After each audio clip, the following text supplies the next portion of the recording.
What's up, everybody? JP or Double Shot, back at you, about to do a another collection video. I believe this is part 12. I might be wrong, but hopefully it's 12. I'm just gonna roll with 12. So first up, we have Night of the Demons, and Night of the Demons is a movie that I didn't really know anything about. And one day it just kind of caught my interest, and I gave it a try, and I was really happy that I gave it a try, um, because it was really fun. It's one that I've been watching near Halloween every year, because it has that Halloween feel, that Halloween vibe. They throw a party in this old like abandoned mansion style house thing, and they do a seance, and then there's demons, and the characters are funny. A little bit of cheesiness there, but it's a great movie. I haven't seen any of the sequels or the remake, but I'm definitely interested in checking out the two sequels. I think there's two of them. I know one of them is kind of hard to get now. After that, we have a kind of a, you know, uh, random version of Night of the Living Dead. This movie's public domain, so pretty much anybody can put a DVD out of it, and there's tons and tons of editions out there. And this was just the first one that I seen, and I wanted to see the movie. This is the first edition I came across at a store, and I just got it for really cheap. And Night of the Living Dead is pretty much the first zombie movie as zombies how we know them, and it's a classic in my opinion. I love the mood of the movie, and the girl is a bit annoying, and I've heard a lot of other people say that, and I'd have to agree. But overall, a great zombie movie. After that, we have the Night of the Living Dead remake. I believe this was directed by Tom Savini. I'm almost positive. Which this movie's awesome too. One of the better remakes out there. I do like the original a little bit more, but this one's definitely a very good remake. After that, we have a Nightmare on Elm Street. I think this is the Infinifilm edition. A good edition here. There's some good special features and stuff. I like the first one a lot. It's my second favorite in the series. Number three is my favorite. It's Moods. Number three is also Moods' favorite. And a handful of other people. But the original is classic.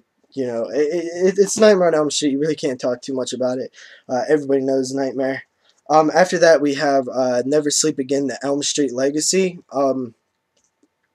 This is a good documentary. One of my favorite documentaries. It's packed with information. I remember watching it and learning so much that I didn't know about the films. It was really a great watch. I believe it's like 4 hours long. I haven't gave it a rewatch since I bought this. But probably sometime in October or something, I'll pop it in and do a long watch of it. But it's a great. I highly recommend that documentary, especially if you're a fan of the Elm Street series. It's a must-own. After that, we have the Number 23, and this was actually pretty decent. I remember liking it. I haven't watched it in a long time, but I remember digging it. It was kind of a weird movie. I like movies like this that are just kind of out there and have a weird plot that you don't see too often. But Jim Carrey, I thought, did awesome in a more serious role. After that, we have Orphan, and this one, it was kind of a blind buy. I didn't really know much about it, but it was pretty good. I do have to say that the ending, I did pick up on way before it happened. I just kind of had a feeling. It takes something really different to something really, it's hard to fool me or like trick me with twists. I usually see them coming. But this one was decent. It was definitely a good movie. And that little girl is creepy as hell. After that, we have P2, and this one was pretty cool. It's a it's I think it's set on Christmas time, which I like movies like that. It's basically this girl who's stuck in a parking garage because some like crazy madman like trapped her in there or something. It was pretty decent. I enjoyed it. After that, we have The People Under the Stairs, Wes Craven classic, one of my favorite horror films from the 90s. I love this movie. I remember catching it on Monster Vision for the first time. And a lot of things, a lot of horror movies that are some of my favorites I watched on Monster Vision first.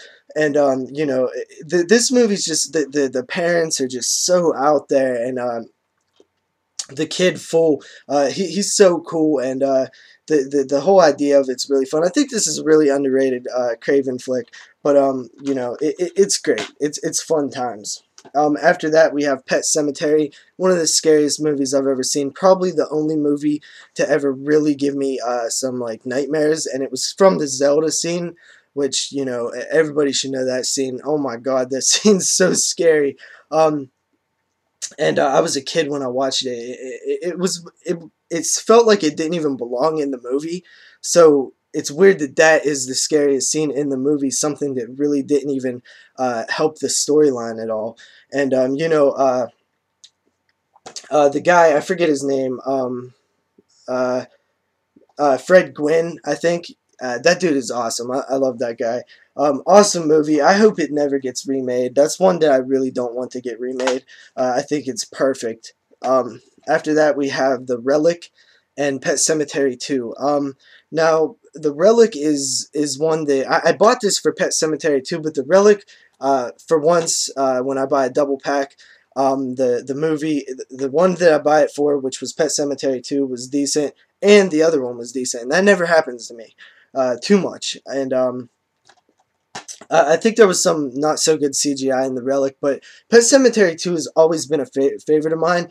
It's nowhere near as well made and is good, and you know, just as well made as the first, but it is fun in its own way. It really, I catch it on AMC like every year when they do their uh Horror Fest or whatever, and it always had that like October feel to me.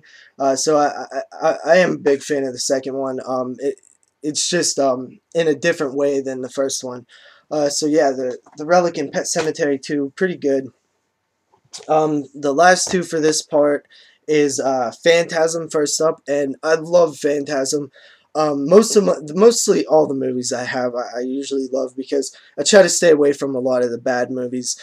Phantasm to me it's one of my favorite movies of all time. First of all, and second of all, I just love the dreamlike feel of it. It almost feels like a nightmare or a dream, and the tall man just really creeped me out when I first seen him. I remember I think the first time that I seen this was I rented Texas Chainsaw Massacre, the original, and this way back when video stores were booming, and it was it was a scary night. I remember that was probably one of the scariest nights when I was watching movies because.